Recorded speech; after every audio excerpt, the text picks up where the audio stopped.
Hey everyone, welcome back to the District 3 podcast, episode 257. My name is Edwin. And this is Elena. Today we are going straight into our podcast. We've got a group of people with us. We have Mabarin Pacheco, Director of Marketing and Communications for Soul Sets, Alonso Sandoval Lopez, the Director of Art and Design, DJ Tony Garcia, and DJ Chloe Martinez. Welcome, you guys. Welcome to the pod. Thank you. Excited to have you all here. We have a full house in the studio today. Oh, and including Cece. She's napping Cece. right now, but you can't forget Cece. She's right behind you. In case she starts waking up or anything, she's actually been on the pod before. This is like her third podcast appearance, I believe. Q&A. But interview her. We're excited about having you all here. I recently learned about you all because of Elena, and I thought it was cool that all of you are Latino that are involved. Latinas that are involved with this group. I think it's really cool to see, and I'm excited to learn more about what y'all are doing. Yeah, and we're also going to be talking about Can Anyone DJ? Because you guys we've got two DJs here, and you guys recently started around March 8th, and something that we've seen locally is the growth of the DJ scene. So kind of go into like the work that goes into being a DJ. I'd say the work is mainly like your music choice, because you can DJ a lot of things. I mainly started with whenever trap music for the first Soul Sets, and then right after that, I went to EDM, and then right now I'm hitting hard techno. And I feel like every time I'm at one of Mayburn's flea markets, I DJ a lot of rock music. And so I guess it's what you did, because if it flows, it vibes. You know? Yeah. Yeah, I completely agree. I think that being said, it's huge about reading people, reading a space, reading an atmosphere. I think that's one of my favorite parts about DJing is getting to get in a space and kind of build off of the people there, build off of the tone you're trying to set, and that's kind of where the music comes from. And of course, you have to have a knack for music, you have to have an ear, and there's many times I'm sure that both Tony and I have fallen into holes of music on SoundCloud or Spotify. And so you have to be willing to dedicate your time to music. So, yeah. Yeah. And I recently saw a video of Charlie XCX doing her DJ set. And she someone deep dive. It was a deep dive. I'm pretty sure we saw the same thing. It probably was this is what she's doing here. This is how she's transitioning. She's adding these things. Yeah. And, a lot of people don't see that, they just see you guys pump your hands up and then switch the songs. So kind of go into some of the equipment that's used and stuff. I would say the mainly thing I use is a DDJ 400, and that's very it's a very small from what we got now, the XDJ for what we worked for, and I feel right now we're still getting to know what we haven't used, but I feel whenever you get my experience from going from that something small to something bigger, it's very exposed to more transitions, more opportunities to have a welcoming beginning to a new sound, a new vibe. I would say it's very I don't know, it's a journey through music, Yeah, totally. I agree with that completely. You asking that question kind of brought me back to March 8th, our first show. I had met so many people that night at West End, and it was super cool because I actually met a DJ who's played with Soul Sets before. His name's EJ. He's a good friend of this group's. And one of the first things I said to him was hey, I recognize you, because whenever I got my current setup, which is a DDJ 800, also, I just paid it off, and that was last year. Hey. I had sold my first deck, which was a little tiny DDJ 200 that my mom had gotten me for my birthday, and I had it was a whim. That's whenever I first got into it. I'd sold it to EJ on Facebook Marketplace, and then full circle moment, he's coming out to this event, and he is on the set list for the next event, and it's crazy because you can work with such small things, and again it goes back to that natural innate talent. You don't have to have the fanciest setup in the world to be talented and to captivate your audience and to have killer transitions. It's all about the ear and the work ethic. And I mean, I don't know what he's working on now, but I guarantee you he's DJing transitions that I'm DJing on my 800. So Pioneer is my favorite people to work with, and of course our softwares. There's Serato and Rekordbox, and for me, I'm a Rekordbox girly, so I don't know much about Serato, but I know that it's just to everyone's liking, like to each their own. Yeah. Are those systems pretty expensive, or just in general? Like if you want like a decent one? Yeah, so pretty much like a big part of the Soul Sets project, we really wanted to put them in the right equipment and the right, like, have the right tools to be able to perform. It's kind of like si lo vas a hacer, hazlo bien, right? Yeah, You so kinda that's wanna- the thing is yeah. we're not taking cutting corners or anything, but we just invested into a system which is a XDJ, and by the end of it, with case and the whole system, it costs us around almost about $4,000. Yeah.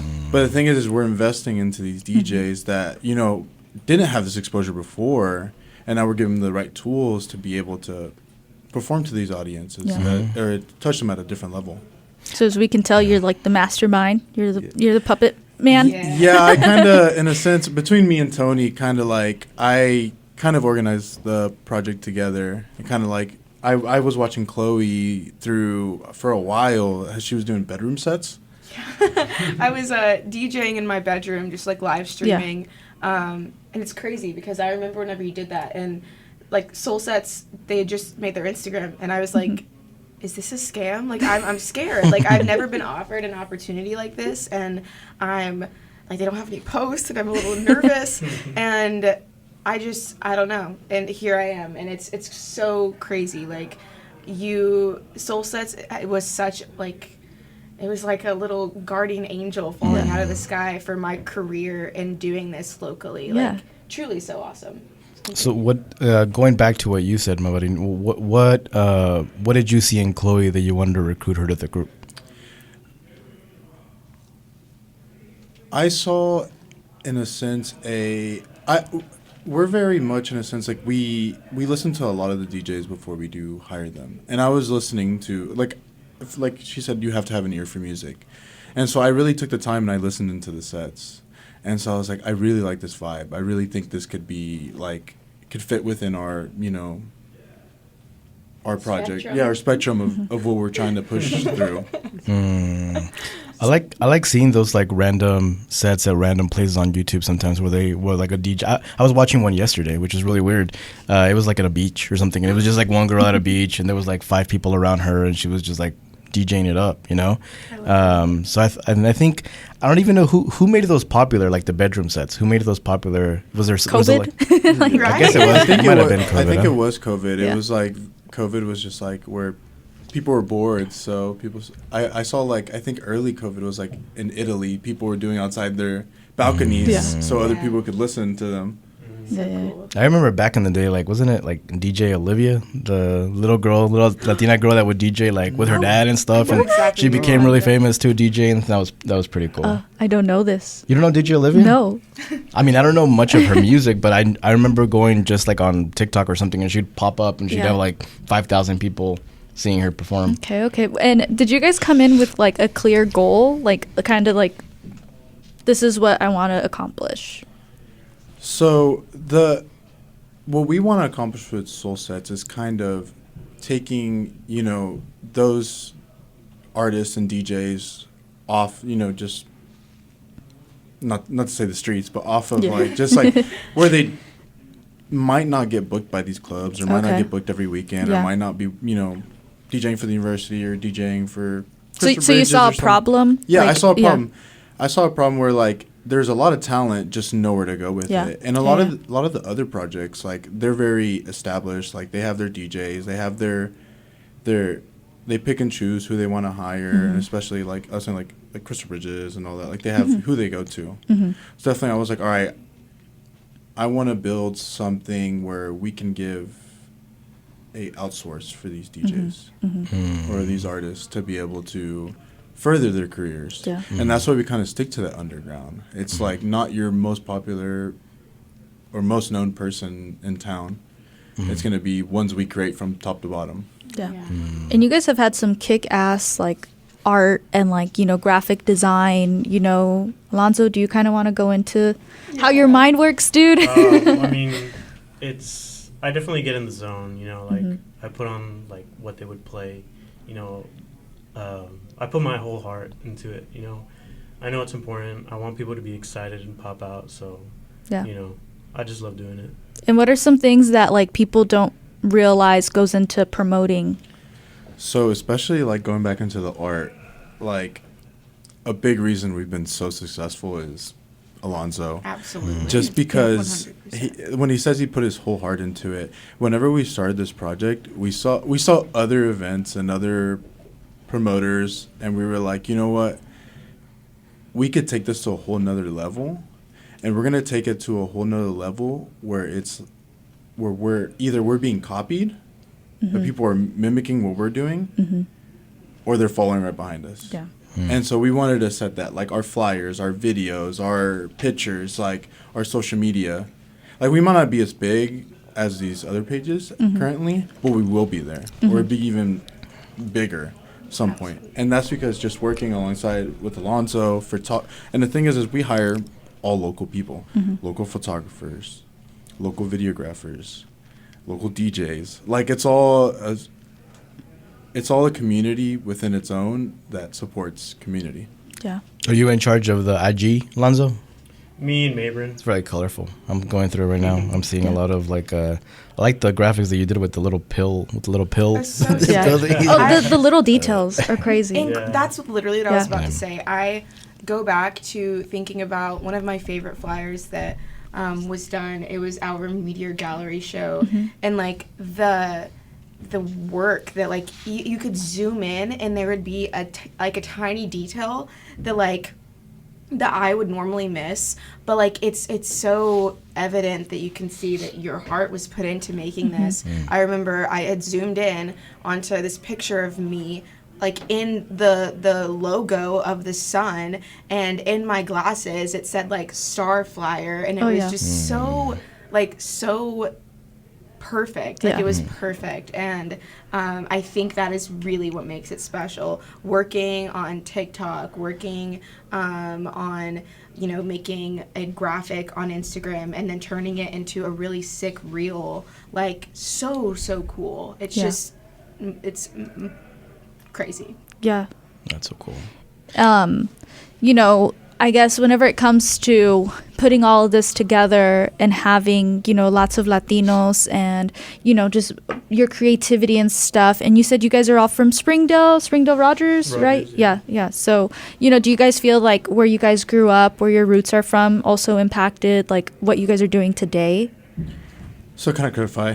Me and Tony from Springdale Rogers. Yeah. Cersei? Cersei. Oh, Cersei. Arkansas. So Okay. I'm originally from Central Arkansas. Yeah. Small little, not really diverse town. So There's a university over there, right? They have Harding, which is Harding. a Christian private college. I didn't even know it was Christian. Oh, wow. Yeah. How did you make the move over here? So I actually Or came why? here for college. I'm going into my senior year at the university, and I've been living in Fayetteville almost full time since I've been here. But yeah, it's such an amazing spot, and I love how it's kind of a hub for everyone coming together and making this happen in Fayetteville, Springdale, Rogers, Bentonville. I mean, this whole organization is taking the entirety of Northwest Arkansas by storm. So super crazy, but yeah. Yeah. So where are y'all's parents' roots from? Where like country of origin or town of origin? Where do y'all roots come Let's from? start off over here. 'cause With Lonzo? We heard my mine parents last are podcast. from Acámbaro, Guanajuato. Shout out. My Shout out. family's from 5 minutes away from there. Chipicuara, Guanajuato. Yeah. My dad's from León, Guanajuato. My mom's from Tepic, Nayarit. Hey.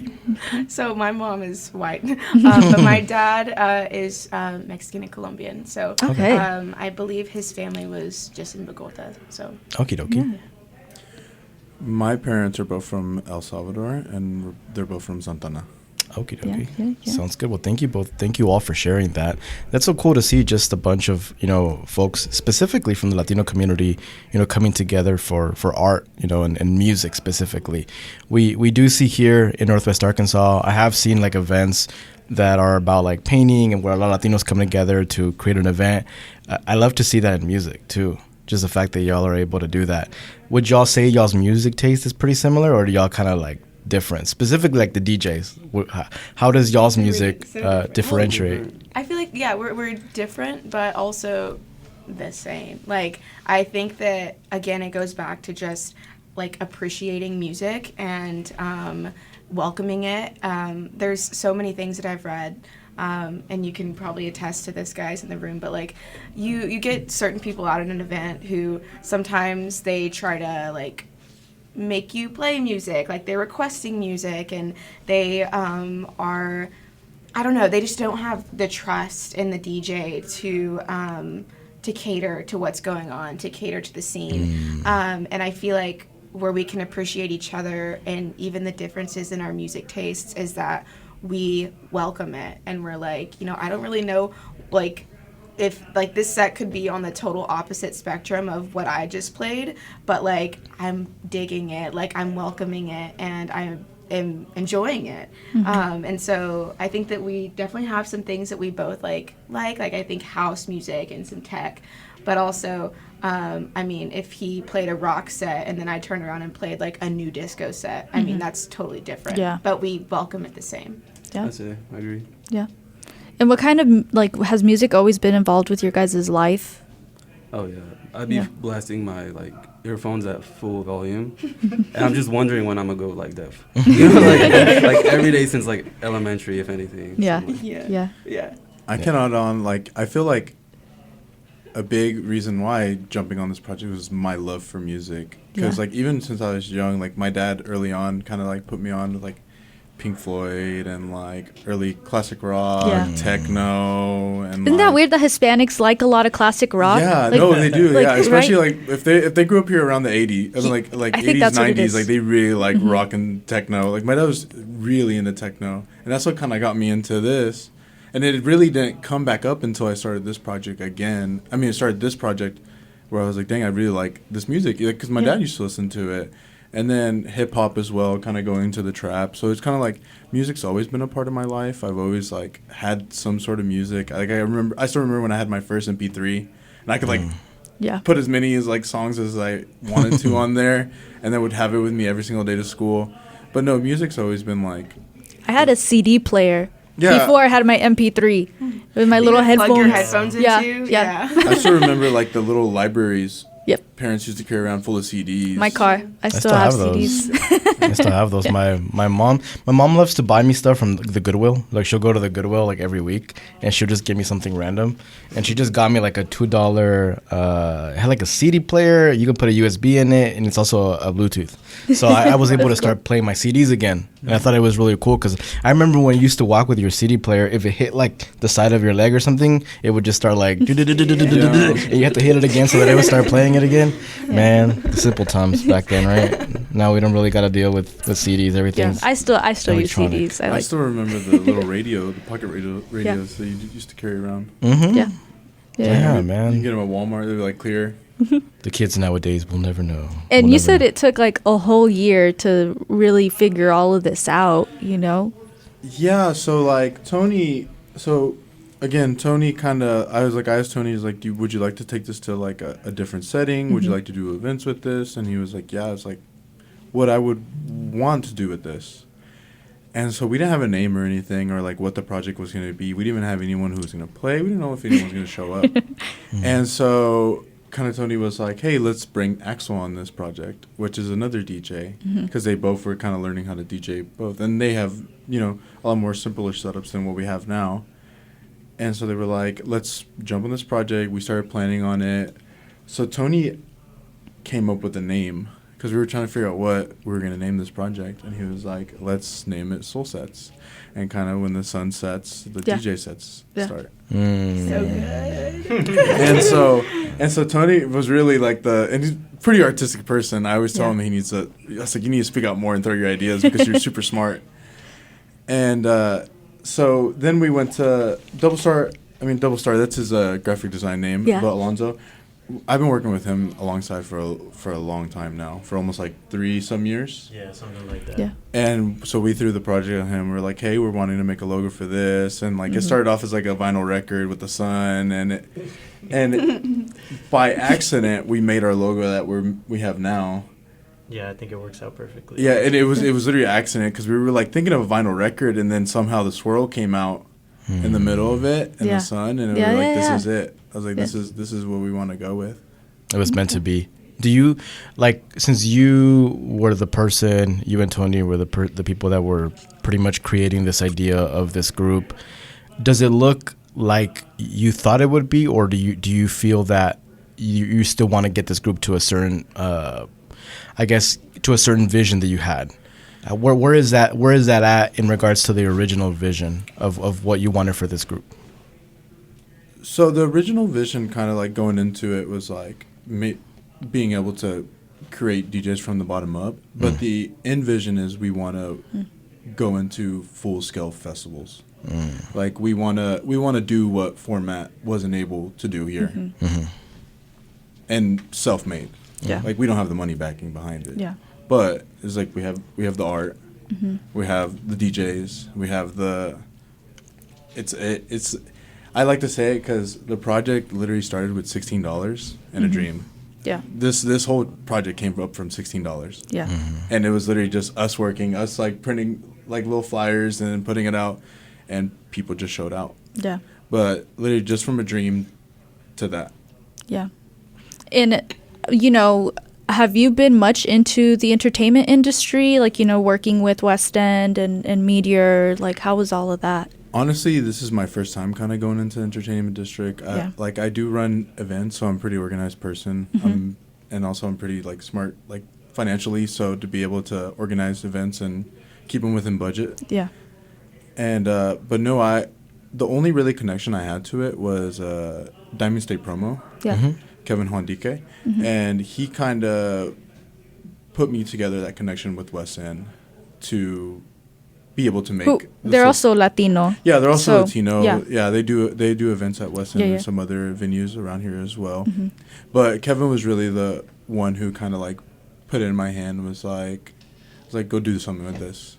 He thought like he loved the idea from the start and was like here, like I'll give you the connect here, DM them, as like they'll work with you.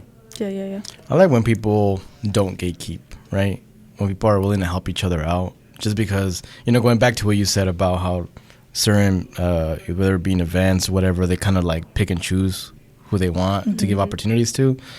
I hate that, you know, because it's like people will pick their favorites and they just stick with their favorites. Like whoever they're comfortable with or whoever like fits their like cookie mold. And it's good that y'all are doing your own thing. And hopefully y'all are able to also open doors for other people, too, in the future, you know, that might be wanting to do something similar to what y'all are doing. Have y'all put thought into that? Because I feel like when you do something in the community, something good, something entertaining, eventually doors get open for you. And I do feel like it is a responsibility of ours to, when doors are open for us, to open doors for other people. Have y'all thought about that? Yeah, like from the beginning, I kind of said the project is all it's local made. Like from all the marketing to the videos to the photos, like we're not hiring, you know, production companies. We're not hiring like big money production people who already have it. Yeah, big money production Yeah. companies to actually throw the event. Like it's all self-made within, and it's our video guy we're having for this next event, he's from Springdale as well. Out of City Limits, I don't know if you know their project. Yeah, so like we take people like that and kind of give them the opportunity to like, hey, like come work with us. Like we pay well, and we're gonna support you, and you know give you the right the opportunities to be able to promote yourself as well. Yeah. Kind of open those doors, because definitely like with Chloe, like. Since she's been on Soul Sets, you've been getting booked. And it's crazy. Like I will ride on that hill saying that like I would not be in the position I am individually and doing what I do around the community with my DJ stuff without Soul Sets. And Soul Sets is like the group that I like will always consider myself like attached to and connected to and affiliated with, just because they have given me such a platform. And prior to meeting Mabarin, I was struggling to even be taken seriously by other organizations. And to me, it's kind of like, well, how do you expect to grow? Like, if people aren't taking a chance on you, you're not going to get anywhere, because then you're just going to continue to be inexperienced. And so, I mean, the first show that I played with Soul Sets, I was the most nervous I've ever been in my life, because I had never really played outside of my bedroom or for any more than a crowd of 30 people at like a house party. So it was real, and I felt so like blessed to be able to have like had someone take that chance on me. And even to this day, like anytime we're considering an event, like Mabarin knows that we will provide if there's someone in mind that we are like looking onto and saying like, hey, this person really needs a platform. If we were to reach out and let him know, he would trust us, and he would look into this person and then bring him in and say, okay, let's see what you got, dude. Like, it's just this trust that we've built between each other, and it's really come from people pouring into us, and then we'll continue to pour into other people, and I think that's what it's all about. And good karma exists. You know, when you put good energy out there and you help out other people, like, obviously you don't do it for whatever comes back to you, right? But a lot of positive energy does hit you back, and you get opportunities too. And you get even more doors open for yourself when you do that. So that's good to hear. What about like y'all's music taste? What DJs inspired your DJ sets, or just your music vibe in general? So like, I was starting with trap at first, and then I went to EDM, and Latino and French Ethics, they really like inspired me and motivated me to like start doing hard techno and techno, and even not even just dabble, like also different things to add with hard techno, and like it's very like experimental, you know. It's really fun. Yeah. So French Ethics, they're a DJ duo that also works with us. We found them. I can't remember. They DM'd us for like Row Week. Did they DM us? Yeah, and they sent a mix. They sent a mix. I think we were oh yeah, I remember. Right. So we sent out a post, and we're like, hey, we're looking someone to come do an open deck, because we had a downstairs and we weren't fully ready to do both upstairs and downstairs yet, like produce a full event. And so they were like, let us hop on. And so we were listening to her sets, and they were really good, and they both play at the same time. So kind of they could just go back to back. That's like, pretty cool. Switch off and back and forth. Super cool people. Cool people. So then they became kind of full part of the event, and they moved upstairs, which is a little more of like our premium event, and they've been a huge part of this project. Which, as well as them, as of now they've been getting booked to these bigger projects, these bigger events, and kind of like found that outlook through Soul Sets. Okay, yeah. What about your music taste, Lonzo? Me, to be honest, I've been listening to rap for a long time, and then once I got introduced to Soul Set, like, that completely changed. Honestly, that type of music changed my life a little bit, because that's honestly what I listen to on the daily now. Oh, wow. Yeah. I love that. Yeah. What about you, Chloe? Yeah, so so my mom, she has been a huge inspiration to me. Growing up, and just kind of like some of the music she'd listen to. I mean, I remember whenever I was younger, I would like make fun a little bit of like her like 80s dark wave music that she would like. She hopped around a lot. She moved around, and she was in Chicago for quite a while. And I mean, that's where house music kind of really started thriving at.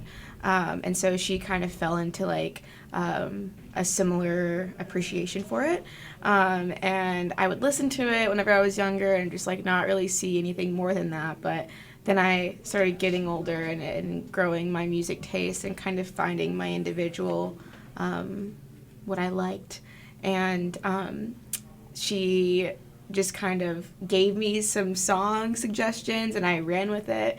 And I would say that it was like a huge influence on what I like and what I listen to now. I really love blending melodic beats and just letting the music take you. Yeah, that's kind of what I do, and it's really changed my life as well. I was really big going out to shows in Dallas the last 2 years, and just being in those environments fueled this passion for me to want to curate that for other people. I love dancing. I love going out to sets and shows and dancing. Like, I am these people going out to these shows that are being put on, like, events like Soul Sets. If I wasn't playing with Soul Sets, I would be at their event. Yeah. So that's just kind of, I love it. I love dancing. I love being a part of an atmosphere like that, and my music taste really reflects that.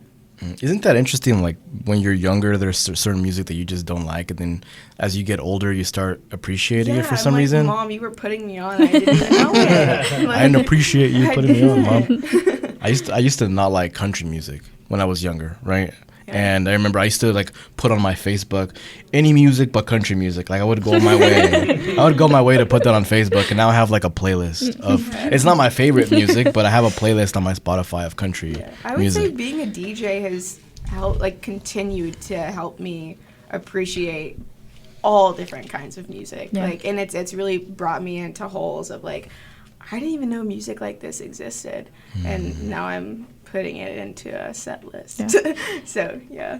That's so interesting. We've had a good amount of DJs on the podcast, from some DJ groups and DJs themselves, you know, and a lot of the things that they kind of talk about too is just like the same people are always getting booked to like certain events and stuff. So, you know, giving people a platform to like be seen is, you know, very important.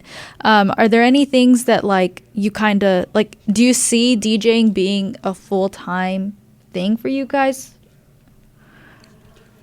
I'd say so, yeah. Yeah. Yeah, I could, like, at one point I had like a little crisis that, am I an artist still?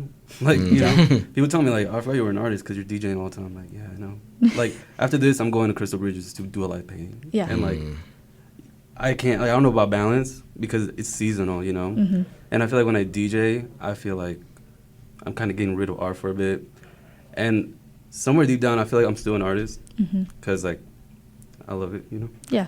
And DJing, like, I feel like whenever it comes to soul sets, I am for, like, giving other DJs an opportunity, you know? Like, I don't care about headlining. I don't care about any of that. I like to play music, you know? Yeah, I feel the same way.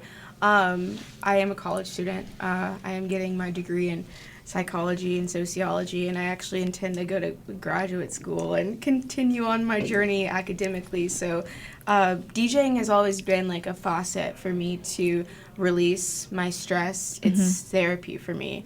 I get so into what I'm doing while I'm DJing. I kind of forget that I'm living on this earth. I kind of disassociate, if I'm being completely honest. I do, but it's in a really great like way. A meditative way. Yes, it is. It's in like, I'm out of like consciousness, but I'm with these people and I'm in this music, and it's such a crazy feeling.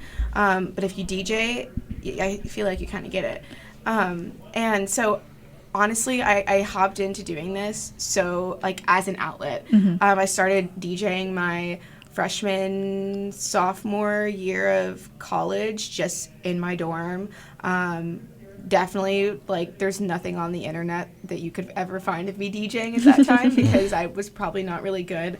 But as I got more confident, I started putting myself out there, and it's just been so therapeutic, and it has helped me come out of really bad situations growing up in a crazy time. I mean, college is crazy. It's such an influential part of your life, moving through and detaching from what once was. And I feel like I can't say if that's something that I will do full time, DJing, but I am just looking at it as something that is bringing me so much joy in the present, and I don't want to think too much about it. I just want to accept things as they're coming in and if one day that ends up me playing at like a huge festival or being asked to travel to different states to DJ, I'll accept that as it comes. Yeah. But I That makes can't, sense. I feel like I can't fathom anything more than that right now. So the topic of this podcast that we wanted to talk about is can anybody DJ, or can anybody learn to DJ? Because I know that there's people out there that, you know, go to shows and think to themselves like, man, I would really like to do that. But does it take a specific type of person to be able to do it? Does it take a specific type of person to excel at it? What are y'all's thoughts on that? Did y'all struggle starting, or was it something where it just kind of clicked? At one point, whenever I first got my deck, which was like 2022, there'd be times where I play with it, and then I just like throw it away for like 2 months, and then come back to it, and then another 3 months. So I guess it's like more commitment if you're really like about the music, you know, like, you know, mixing like all the time, learning new things, you know, knowing about cables, knowing about, you know, just things to like get into it, you know. And I feel like for me it took a while, you know, but I like it gets easier as you just gain experience, and I feel like that's what people need, just like commitment, and also like to have that love for music. Yeah. I agree with that completely. I did the same thing whenever I first started DJing. I don't like being bad at something, and there is a learning curve that comes with it. I mean, I remember not picking it up for months and then coming back to it and being mad that I wasn't excelling. But once you really grind and you start to commit yourself to the music and understand that, you know, your transitions aren't going to be perfect, and you're probably going to have to watch a handful of YouTube videos. I call it YouTube University because that's what it was for me.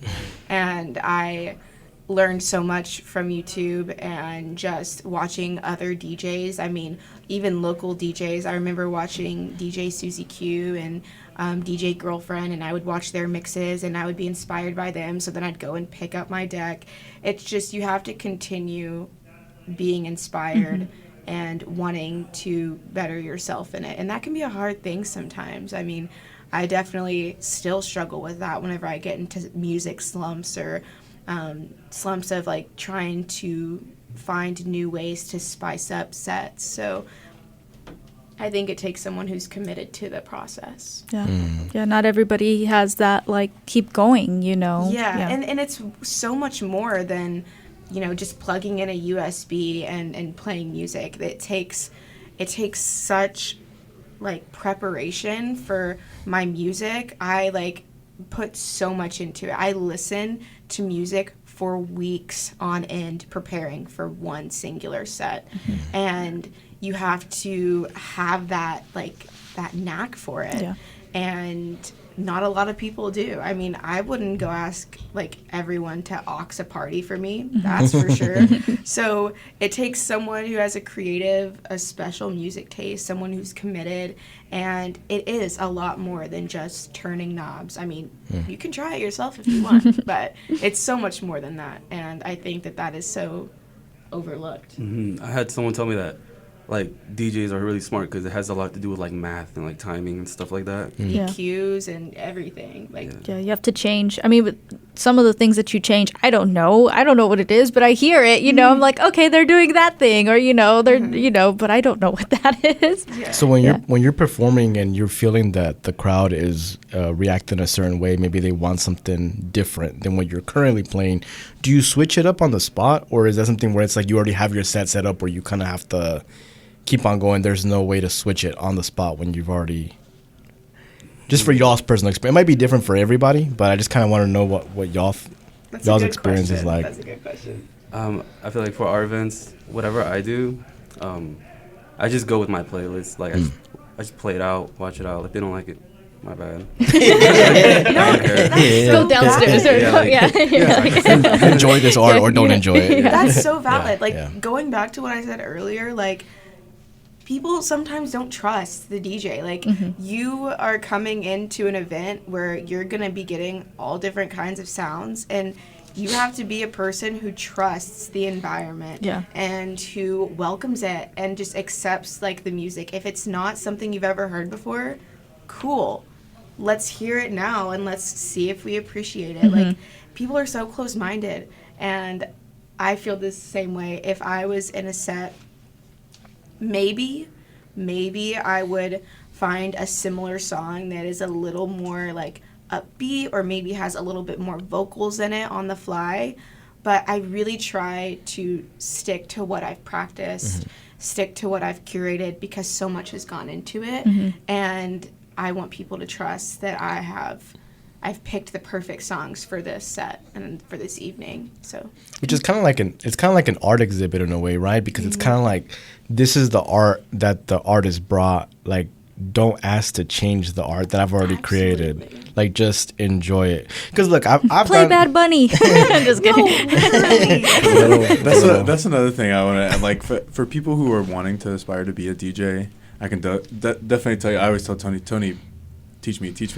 Yeah. And I'm that person. I'm like, oh, I'd love to try that. But with so much going on, it's kind of hard as well. But don't take recommendations. Just play what you're gonna put out. Yeah. And like, just play what you're gonna put out, because it is an art. So don't tell a DJ what to play. Yeah. Don't hold your phone up and be like, play. What's another don't to the DJ? Charge your phone. I've also heard don't talk to them, because they're playing, like, they're in the zone. Like, it's kind of hard to talk to someone when you're like pushing buttons, and like, we'll have people, like, we've had to like lock up stages now, because we'll have people during certain sets that will come up to you, just like have conversations with them. We're like, hey, like, they're working. zoned in. Yeah, it's very distracting. They're on the clock. Leave them alone. I have DJ Susie Q and Raquel on a group chat, and whenever I find a fire song, I send it to them. I'm like, in case you want to put it in your set. And they have put some of the songs that I sent them on their set before. And that's cool. Like, if you after an event you want to come up and, you know, give me a song or like recommendation, cool. But in the middle of my set on your phone, in my view too, it's a little disrespectful. And you know, we've really dedicated so much into this, and people have dedicated stuff into us, and it's just about trusting the environment. And that's kind of what the EDM community is to me. It's a very welcoming, you know, inclusive place where everything should be accepted and appreciated and welcomed. Yeah. And sometimes you get people who just don't know that yet. If you told them, you know, maybe they won't do it again. So we're telling you now. Don't do that. EDM parties or even bars that play EDM music with DJs and stuff, they tend to be pretty inclusive. What I've seen, it's kind of been like a reoccurring theme that I've seen. There's this cool, I think it's like a nightclub / bar in Tulsa. Not sure if y'all have heard of it. It's like a really LGBTQ plus friendly bar. And me, my wife, and my two friends, we went over there, and they were playing EDM music for like 4 hours, and people were just like letting loose on the dance floor like I've never seen before. And I thought it was so beautiful, because I'm usually the kind of person that's like, I'm a little serious at first, and then I can like get into it and like start dancing and stuff. But these people just came in, they were like, they didn't care what anybody thought about them. And I thought that was just so cool. You know? Are the vibes similar? Yeah, I feel like the people who are coming to our shows, they're coming to have a good time. And it's definitely like, once our sets start, like it might be quiet, there might be like, you know, some little background music playing. Once our set starts, people come to the dance floor. And that's what we really strive for. Like, we even tell our DJs, like, hey, hop on that mic, tell people, like, you guys better get up here. Because entertainment's up here. Like, this is what you're paying for. This is what you came here for. Yeah. I think that's my favorite thing is, like, I don't think I'm a good dancer, but I like whenever the music makes me dance. And I'm like, and I don't care, you know, and I'm not like a big drinker and stuff anymore. And so it was different, you know, whenever you've got a couple drinks in you and it's a little bit easier, but then being like kind of sober and you're out there dancing because you feel the music is like a whole different vibe. And everyone else around you is dancing, and like, it's just so much more fun, you know, so. I completely agree. Yeah. I showed my friend who was not in town for this past event a video that you actually took, and she was like, oh my gosh, Chloe, like, everyone is so happy. Like, you look back at the pictures that we've had our local photographers take, and that is that is just a fragment of what that night looked like. And that was going on upstairs and downstairs at the same time. Like, people are happy, they're dancing, they don't care what they look like. If they're dancing out there, they're dancing because that's what their body's telling them to do. That's what the music's telling them to do. That is why I DJ. I love watching that happen, and I love being able to be the one to make that happen. It's the coolest thing ever. And when can people, catch the next Soul Set? I heard this one coming up. So kind of plug this one in. Our next one's kind of be our U of A welcome week. So kind of students are coming back into town. This is going to be the first week of school. It's going to be August 23rd. August 23rd at Nomads West End. The people that are going to be playing is going to be Lucino, French Ethics, Glitz, Starflyer, Carlitos, and Alfaro 808. Okay. Okie dokie. Come out. Most people know where that's at. Do you have the Addy for that? I do. For the folks that have never been to that location. So there's going to be, is it 5 DJs that night? And y'all have sets for, like, how long are y'all sets? 60. 6 DJs. 3 upstairs, 3 downstairs, and they're about like...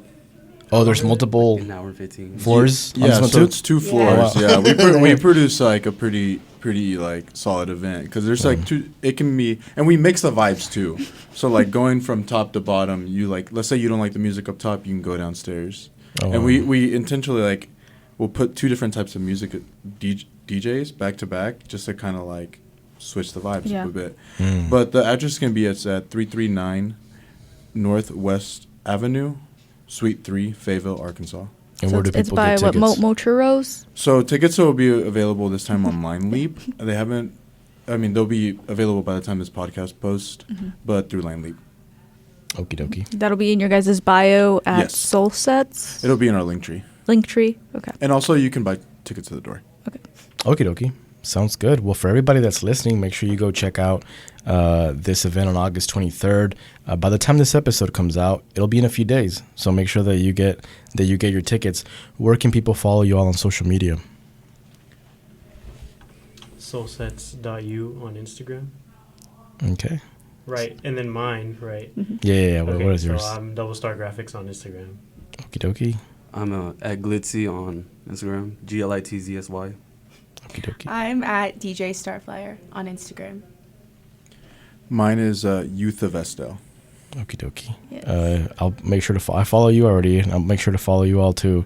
For everybody that's listening, make sure you follow everybody on this podcast episode and check out their music. Where can people check out? Do y'all have music online right now at the moment? Yes, actually, we just dropped one yesterday. So we just dropped their sets from this last event on SoundCloud, so you can go in and listen. We'll have it soon on Spotify, figuring out the distribution on that.